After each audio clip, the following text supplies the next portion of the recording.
given. Now I sing in thy love I am free. Father, now let thy dance in thy name. Birds and animals share in thy song. All my sorrows, all my merriment, join in musical centaurs of praise. This reading is from Rays of the One Light, which are parallel commentaries on the Bible and the Bhagavad Gita. The topic this week is the importance of soul receptivity. Truth is one and eternal. Realize oneness with it in your deathless self within. The following commentary is based on the teachings of Paramhansa Yogananda. Chapter 1 of the Gospel of St. John in the Bible states, "But as many as received him, to them gave he power to become the sons of God, even to them that believe on his name." This was a passage Paramhansa Yogananda often quoted to his disciples. Be in tune, he would tell them. Delusion can't touch you if you will keep in tune. A few of you will fall, he said once, but it needn't be if you would stay in tune. Of a disciple who became highly advanced, even though she didn't meditate much, he said she got there by attunement. To one who found meditation difficult, he said, I will meditate for you if you stay in tune, as long as you stay in tune.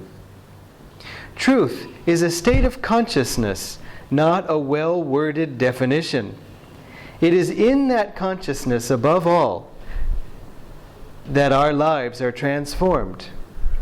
Therefore, the Bhagavad Gita says in the 10th chapter, "To those who are ever attached to me and who worship me with love, I impart discernment, by means of which they attain me.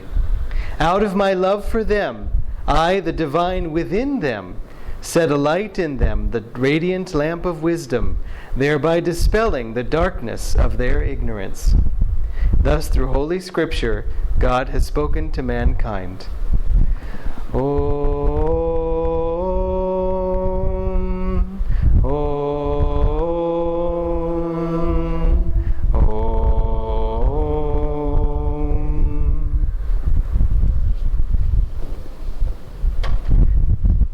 And Rajesh, could we again have the fan off?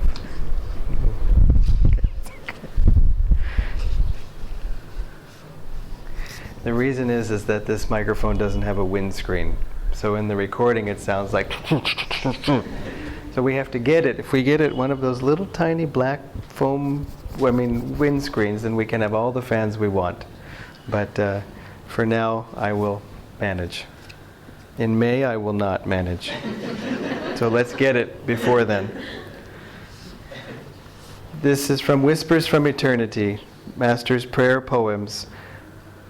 O Divine Sculptor is the title of this one. Chisel thou my life.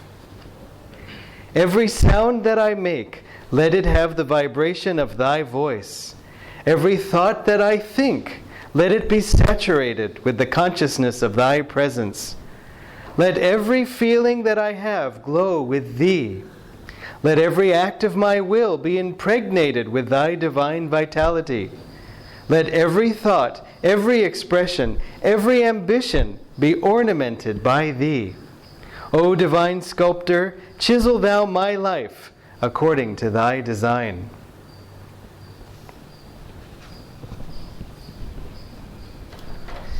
It's so beautiful to hear Master's words and poetry.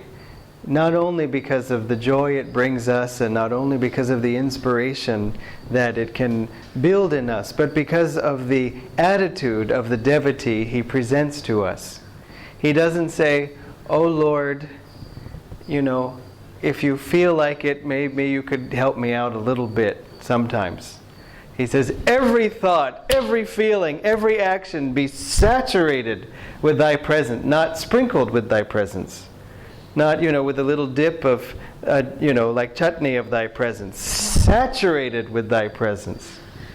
He lived so fully in God and urged us to just completely accept God into our lives. And when we do, we're free. Which we can sort of take in two ways. It means to the extent that if we, that's all we have to do. Fill ourselves completely with God and then we'll be free. So in a certain way, it's very easy to understand and aspire to. On the other hand, we can also say that if we are not yet free, then we haven't yet completely saturated ourselves in God. And this is not a cause for criticism, but a cause for a fair assessment of where we are. To say, okay, Lord, there must be some part of my heart that I'm still not letting you fully into. Let me find that part, because I don't want it.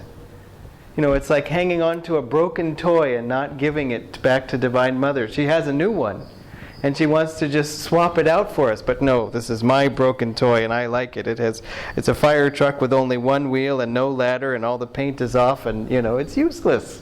What fires can it put out? None. She has a new one. But we say, no, no, no, I have this one. So any of those inner resistances, and it's not easy. I don't mean to make light of it. It's not Divine Mother. Sister Gyanamata said, I don't see why those things which are mine by right and harm no one, why these should be taken from me. And she was a saint. Master said she had Nirvikalpa Samadhi. Master said to her on her deathbed, what do you want? Ask anything. She said, Nirvikalpa Samadhi. He said, you have that already. That's one to meditate on. Because we say, well, if she had it already, didn't she know that she had it? And why did she ask for it? And did she not fully realize that she had it? But if he said she had it, she had it. That's it. She didn't say samadhi also. Notice the difference in that too. It's one point Master emphasized very much, even though Patanjali gives in the Eightfold Path, the last stage, even though again it's not exactly a linear progression, but leaving that aside for now. The last stage is samadhi, oneness or union. It's not just samadhi itself that we're seeking. He makes a great point in the rest of that first part of the Yoga Sutras of making the difference between what Master referred to as Sabhikalpa Samadhi and Nirvikalpa Samadhi. And again, Sister Gyanamata asked for Nirvikalpa Samadhi. Sabhikalpa Samadhi means we merge into God, but then when we come out of that merging, we return to our ego. Nirvikalpa means we merge into God, and that's it. When we return, which we don't quite return, there's nothing to return to, but we stay merged in that presence of God even when moving about. In fact, Master even at another point said, Sabhikalpa Samadhi means you merge in God, but you can't move. You know, you're locked in that, you know, merging. And then Nirvikalpa means that you can take that merging of God and bring it into your life and so on. And he acts through you then. And that's it. Nirvikalpa Samadhi means graduation. You have your diploma, certificate, finished. No one can take it from you. You're done with this stage. But remember the one disciple of Ramakrishna, I think it was, who said, I used to think Nirvikalpa Samadhi was the end. Now I find it's just the beginning. And what could that even mean? Except one thing I can guess is, as the affirmation said, for work. That once you have Nirvikalpa Samadhi, then get busy helping the rest of us, please. You know, there's a lot of people who also need freedom, who want freedom. And when you have that joy, it's natural to want to share it. When you find a good thing, don't you want to share it? When you find a particularly good, again, you know, chutney recipe, don't you want to say, oh, you have this extra Vengayam, very good, you know. You want to share it with people. You enjoy what I enjoyed. And I will also get joy from the fact of seeing you enjoy it, as long as you're not allergic to Vengayam. But I should mention also, just for the sake of the completeness of the teaching, very few saints having achieved Nirvikalpa Samadhi. Is that true? No, that's not true. After attaining Nirvikalpa Samadhi, you become a Jivan Mukta, freed while living. And this means you cannot create more karma. But then, you still have to work out all the past karma of past lives that you generated before. Again, no new karma comes. Karma is now finite. But there is this old karma to work out. And Swamiji asked Master, can't you just, if you're one with God, can't you just say, and God, please take all the rest also? And give him, and be free in that instant? And Master said, yes, you can. He said, but most saints, at that point, you don't really care. You're one with God. You have God. So what does it matter? And he said also, such saints use this past karma as an excuse to return back to earth so that they can help their disciples. It is karma that brings us back to earth. And so for most of us. And so that's what the saints can use, again, to help others. Why should they help others? One is there's a natural, again, yearning to share. And also, having suffered so much, you want to help others out of their suffering.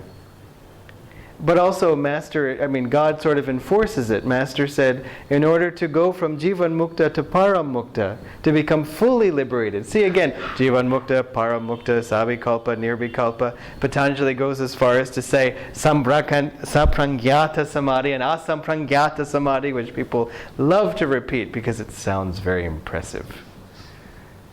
But it's anyway, I'll get to that point later. But the point is, to go from, Master said, liberated and fully liberated. Much more practical explanation. To become fully liberated, he said, you must liberate 6 others. So this is how God keeps the show of saints going. That, listen, you have to bring 6 more to this stage before I'll let you go on. So you can say it's sort of like a pyramid scheme or something like that, or a multi-level marketing scheme. God just says, listen, get more signed up. But it's a joy. Remember, the spiritual path is a race, but if anybody wins, we all win. Because now there's one more saint among us that we can get inspiration from. It's not the same as the inspiration we get from the Guru, because the Guru is our specific one who says, I will help you if you stay in tune. And we'll get to that in a moment. But just to say also that once you reach this more elevated stage, fully liberated, then most souls don't come back. Because Master said this, and Ramakrishna did too. Once you reach that level of freedom, you don't have to come back anymore, because you don't, you say to your disciples, look, some of you are liberated enough, you keep the business going. I'm done. I'm retiring into that infinite light. But Master said it is very rare that a soul that's fully liberated will come back to earth. And if so, he or she, the soul of course has no gender, but still, just to make the point, he or she, that soul comes back as an avatar. Comes back usually with a divine purpose, a divine mission.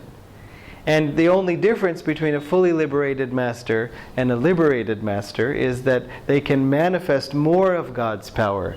They can found a great world religion, for example. They can shift the whole course of events with their life. And a liberated master normally doesn't play such a large role on the stage of Earth's history. That's all. His master said, in heaven there's no captain or assistant captain and soldiers. Everyone is equal, one with God. And so we don't ever compare saints. There's this one and that one and so on, and this one was better, and this one taught this, and it was better. You can say, this one I feel more drawn to, of course, but that's a personal thing. And that's different for each one. But when you come to the Guru, as we talked a little bit about last week, he is the one that you go deep with. He is the one that leads you to freedom. He is the one, according to how much we are open to him, he is the one that takes us all the way. And the only limitation or the only delay is how much we are open to him. Just as I was saying, there's some corners of our heart closed to God. So similarly, there can be corners of our heart closed to God through the Guru. Remember, Master never said, I am the Guru. He said, God is the Guru. As we mentioned last week. Because he wanted you to realize, I am not even here. I am just a window to the infinite. Of course, people offered their devotion to Master. They couldn't help it. When somebody brings you so much joy, you can't help but feel gratitude. And you also can't help feel just great love for that person. And in one way you could say it's rather selfish because I love you because of how you've made me feel. But listen, we have to start somewhere. And yet then we find other ways in which we can give more and more love, and not just, what if the Guru withdraws? Will we still love him? That's a good test. Someone was talking about how amazed they were how Swamiji could have been with Master for 3.5 years and then gone on for 61 more years without Master in the body. And then even after he was thrown out of SRF and not even having his Guru Bhais, and of course the self-doubt that naturally one would have at that point. Have I displeased you, Master? How could you let something happen? You know, I must have deserved it. All those things. He finally said to Master, even if you have abandoned me, which he wasn't sure, he said, I will not abandon you. And then he found, of course, that Master hadn't abandoned him. In fact, Anandamoy Ma wrote to him and said, take this as your Guru's grace. And Swamiji said, grace was one word, kripa was that he could not associate with that experience. But he found it proved to be true. And all I can say is, thank God, because through his effort and work and attunement, then all of Ananda came about, and all of us are sitting in this room. Only because of that. Now he also made the point, which is important to make, that he said, God is the Guru, God is reaching you through Master. He said, if you didn't get it through me, you would get it through somebody else. It is your relationship with Master, and even more, it's your relationship with God. However, I'm adding now, this isn't something he added, once you have that path, go deep.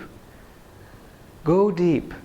Try to again saturate yourself with the presence of Master, with the teachings of Master, also with everything that we've received through Swamiji. Why? Because it's more spiritual? Yes. Because it's, the right thing to do? Yes. But it's fun. It's joyful. Life is happier that way. As Master said, with God, life is a nest of fun. And without Him, it is anything but fun. And we see that. When we are in a bad mood, we are out of tune. It's pretty simple. How do I know if I'm in tune or not? Look in the mirror. Out of tune. Maybe in tune. Probably. As long as it's not. Sometimes we would run around, Ananda saying, we've got to do this, we've got to do this. Why? Swamiji wants it. Okay, so then we would all do it. And people would use this, Swamiji asked for this. Oh, everybody would run. Or someone would say, I don't think we should do it. Swami said we should do it. And it came to be called the Swami Card. Like when you play card games and so on. And there's one game where, I forget what it's called, but they have the trump card. And that's the card that beats all other cards. And so it was the Swami Card. You could end any discussion or any argument by just saying, Swamiji, I have Swamiji's authority behind me. And so then everyone, okay, and would back off if they disagreed. Now, Swamiji made this point several times in the community. He said, don't say this is what Swami wants. He said, Swami doesn't want anything. He said, I don't want anything, meaning anything in particular. I want that there should only be mustard served but no ketchup. I want that this event should look this way or be this way. He, of course, wanted us to be joyful. He wanted us to be in God, but he wanted us to be in tune and to feel it inwardly. Swamiji himself never used the Swami Card. You would write him emails and try to frame it in such a way that the only answer he could say is, yes, I want that. And sometimes he would, like if someone were saying we wanted to, expand the work and this sort of thing, he would say, I'm 100% for it. He said that once in one particular case. And so in that sense, yes, he certainly put his energy behind things like that. But especially if you were trying to win a debate with someone else, and then you put it in a certain way, and then he would still find a way to get around it. Because it wasn't fair to people to use the Swami Card. He said, I myself prefer to try to convince through sweet reason or nothing at all. He could have easily, any time said, I was with Master, you weren't. I've been on the path, 25 years more than you. Don't you think I ought to know? Because it wasn't fair to people. And again, he wasn't trying to be fair in the sense of let's be fair for the sake of fairness. He was wanting people to develop their own strength, their own intellect, their own inner attunement, their own sensitivity. You could guess when you were out of tune. Sometimes you would ask Swamiji a question in an email, as I said before, and get no reply. And I talked about how, yes, sometimes you might get the reply inside. Sometimes, yeah, you would get no reply inside. And then you would realize when you sort of returned to sanity and then read the email you sent and just said, oh my God, I was so off when I sent that email. That's why he didn't reply, but he didn't hold it against you. But he gave us clues sometimes. Sometimes people would come at him with a lot of energy and he would just look aside. I mean, not like, but just he would look and talk to someone else and you'd have to go, whoa, because he wouldn't enter into that frenzy. He was always centered. And so if approaching him off-center, which always, to some extent, we were off-center because you can't help it, but then you would see how centered he was and kind of bounce off of that and go, okay, wait a minute, that's not how I am. Let me suddenly try to get back into myself. And so in all of these ways, we deepen our attunement. One challenge to attunement especially is when, and in the guru-disciple relationship, is when we're dealing with a situation where we have expertise. If Master says, go cook this, and you don't know how to cook it, here's the recipe. We'll very devotionally be in tune. And okay, how many pieces of garlic? And or this, or how many, or maybe whatever. Garlic, no garlic. I won't get into that debate. But when it's something that we have some experience in, Master says, go place a Facebook ad. Well, okay, I know how to do that. That's where you would find the disciples, and also speaking personally from my own experience, starting to resist. And the thought that as Swamiji put it so well, he said, wise as the Guru is, in this, you see, I am wiser than he. That's the thought that starts to creep in. After all, I know something about marketing. I could be of service. I've told you this story before. I won't go into the whole aspect of it, but when I first arrived at Ananda village and was serving, I was very happily working in the kitchen, and I was very happily doing so and so. And then I happened to notice the office, the back office of the Expanding Light, which was much smaller than the office was smaller. And this woman somehow, her Peggy, her name was, she asked me something, and I said, well, if you need any help in the office, I would be very happy to offer any assistance. Both of my parents own their own businesses, and I know about fax machines and computers and internet and anything you might need. Organizing a little bit, maybe a little more efficiency. She said, very graciously, well, we're very lucky to have you. Well, I mean, you said it, So the next day my assignment was cleaning the toilets. She didn't do the assignments, but she did the assignments. And so there I was. And at first I was like, huh? With the mop. And then I realized, I started laughing. Because I had so much more fun cleaning the toilets and the bathrooms generally, because it got me out of my ego, which is what I was there for. And I was full of ego, thinking of computers and offices and efficiency and all that. And so it wasn't that whenever I did end up working with the computers and so on, that I said, well, I should not be full of ego, so I should pretend I don't know anything and try to type with my elbows or something like that. It wasn't like that. And in fact, that happened with Swamiji, that he said he realized that even though Master wanted him to develop devotion, Master was also asking him to write all these articles for the magazine.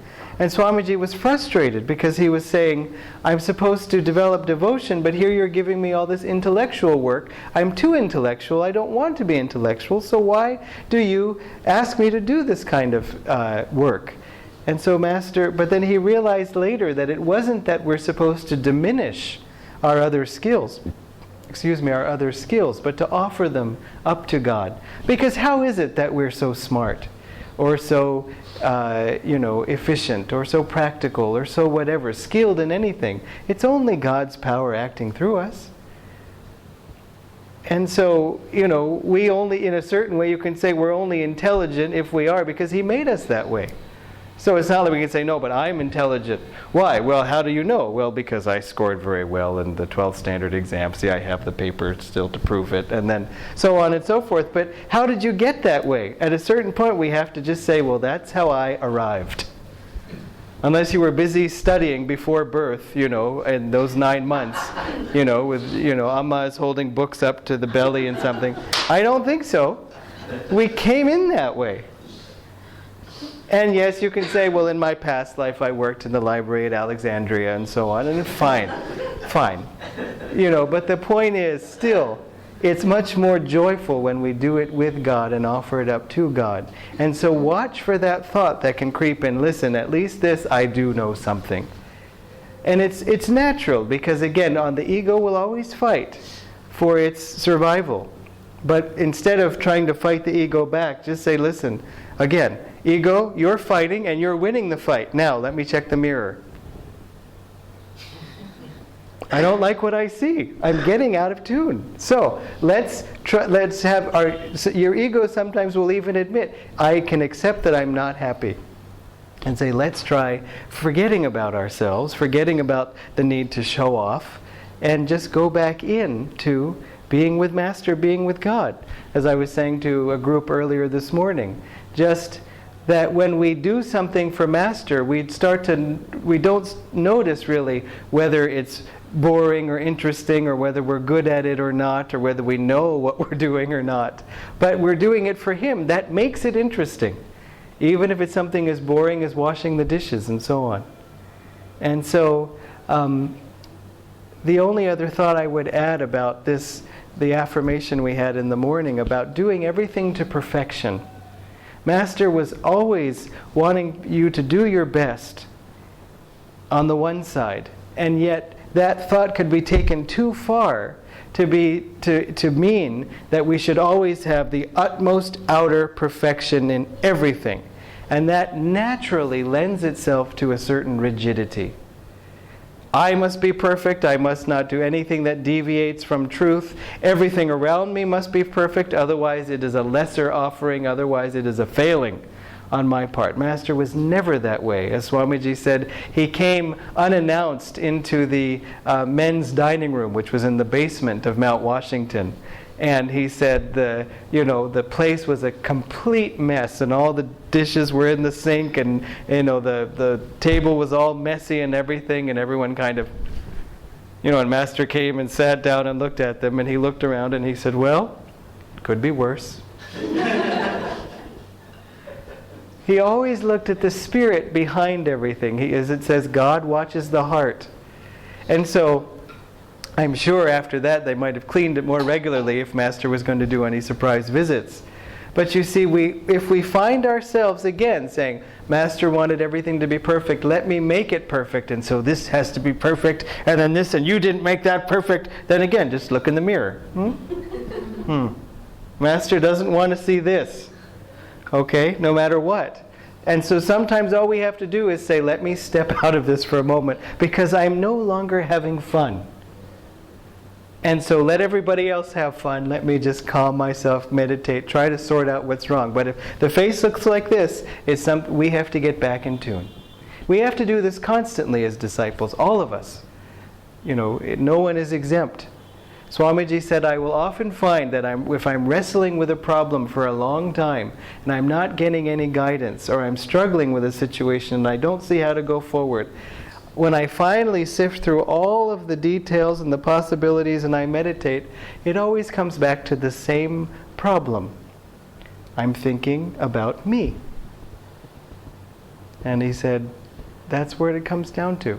If I think about God, if I think about Master, and I let go of me, everything flows. God wants to take care of you. It isn't as if if I don't think about me, who is going to? He's always thinking about you, much more than you are thinking even about yourself, any of us. But Still, this is the battle of life. On the one hand, I don't mean to make it heavy, because we don't want to think, oh my God, I'm thinking of me again.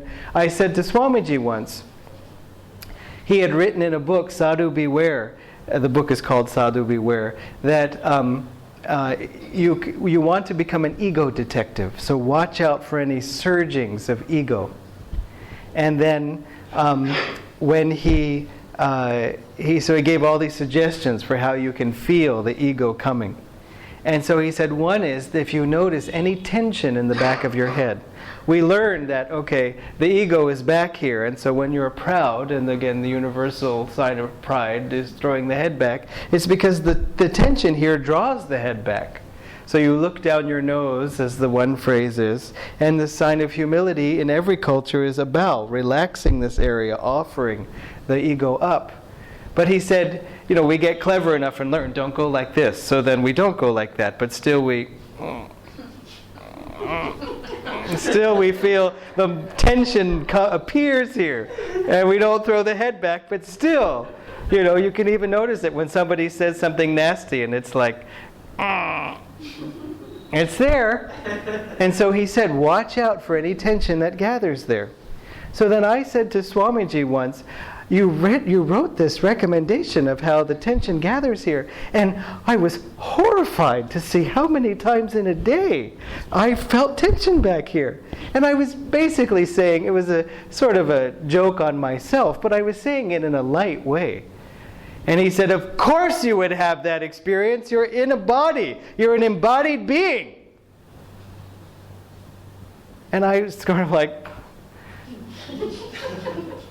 did I not tell the joke right? I was just making light of it. And then I had to meditate on why would he respond that way. He never missed anything. Did Swamiji not understand? Whenever we had to figure out, did Swamiji not understand? It was always, what did I not understand? Swamiji, sometimes you would go step 1, step 2, step 3, and then he would miss step 4. But it's because he had done step 65, which was the last step. And so we're saying, that's not step 4.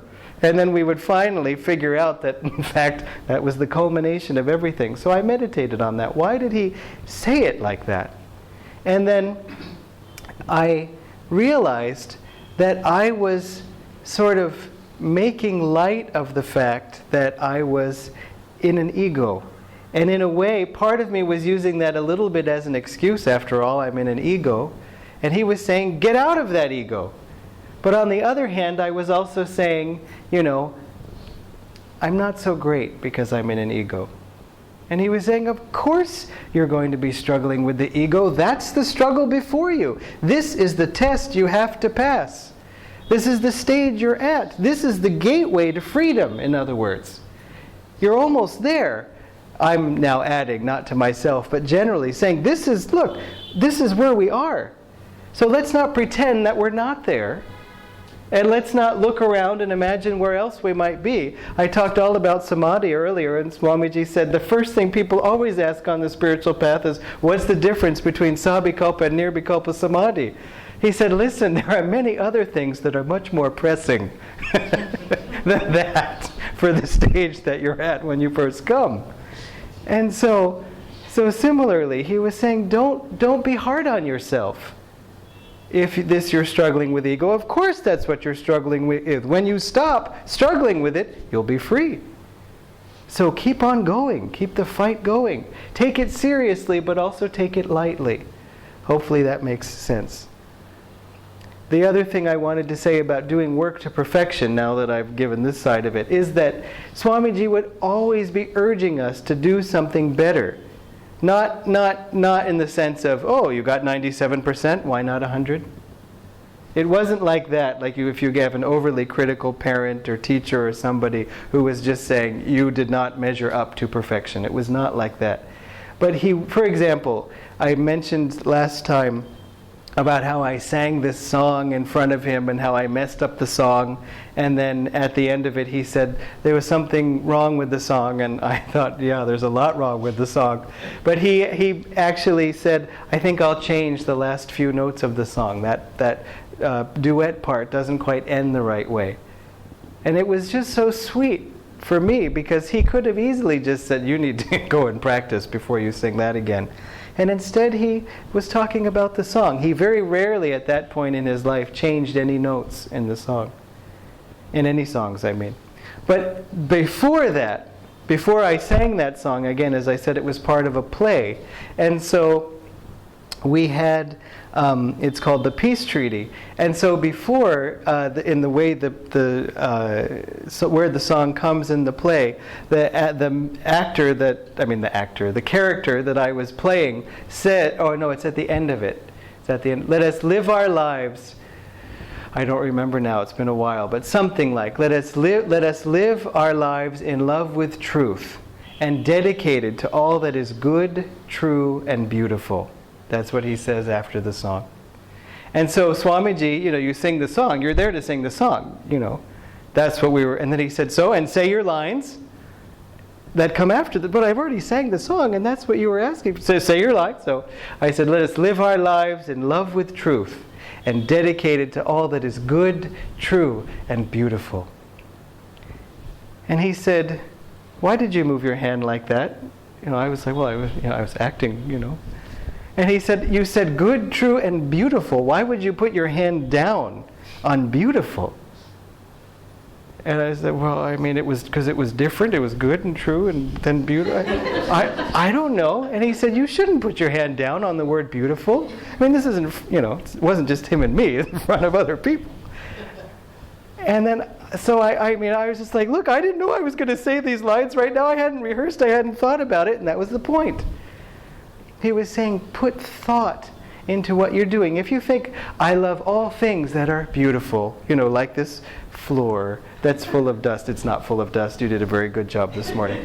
But it's just like, of course beauty isn't something that you put your hand down on. So when he was encouraging us to make these little improvements, it was to keep us conscious, keep us awake, keep us doing our best, because it meant that we were present in this moment to put love and joy into this thing. This, whatever, action, anything. Good, true, and beautiful you could do, for example, or something. But do it with intention. Like when we're singing, don't just sing automatically. I know the song, this is how it goes. Sing it for this moment. When we do this, the flowers, which again is so beautiful, and this is a good example. People will come and say now, especially if they're new, I give them the flowers, and they say, how shall I put the flowers? You put them as you feel. No, but I mean, there's no rules for the flowers. And then at one point someone was helping out and asked someone else, how shall I put the flowers? Well, you could put some here and then make sure and then they caught themselves and said, you know what, never mind. Put it as you feel. And that's why these altars are so beautiful, because it's for today. It's not Lahiri, Babaji, it's not just this is how it goes. It's for this moment, for this day, in this moment also with the Guru. Again, I'm offering the flower to the Guru in this moment, to you, right now. So always try when doing something better, or when the universe asks you, you did this report but it didn't come out well, you made this thing but it was slightly burned, or you get a feedback, or you get a criticism, or you get a push that's like, no, you didn't do a good enough job. Try to see if you can take it as coming from Master, coming from Swamiji, coming from God, saying, stay awake, put out more energy. Because when we put out more energy, we get purified, we get strengthened, we get joyful when we put out energy. Energy is the one thing that the more you give away of it, the more you have. It's very strange at first to think about that. But it's something that, again, allow God's energy to flow through you. And so it doesn't always feel like it when the feedback comes from the client, or the boss, or whatever, or the relative. And so you have to use some discernment. It doesn't mean anytime someone asks you to do something, it's right. But when basically, more often than not, it is. Let us be more patient. Let us be more kind. Let us be more giving. That's especially a helpful thought. I'm not getting what I want from that person. This person is, for after everything I've done, you would think that at least this one little decency they could provide. Notice the position of my head. It's like in that situation, just scrap it all and just give. Just give and give and give. And let God replenish you. God bless you.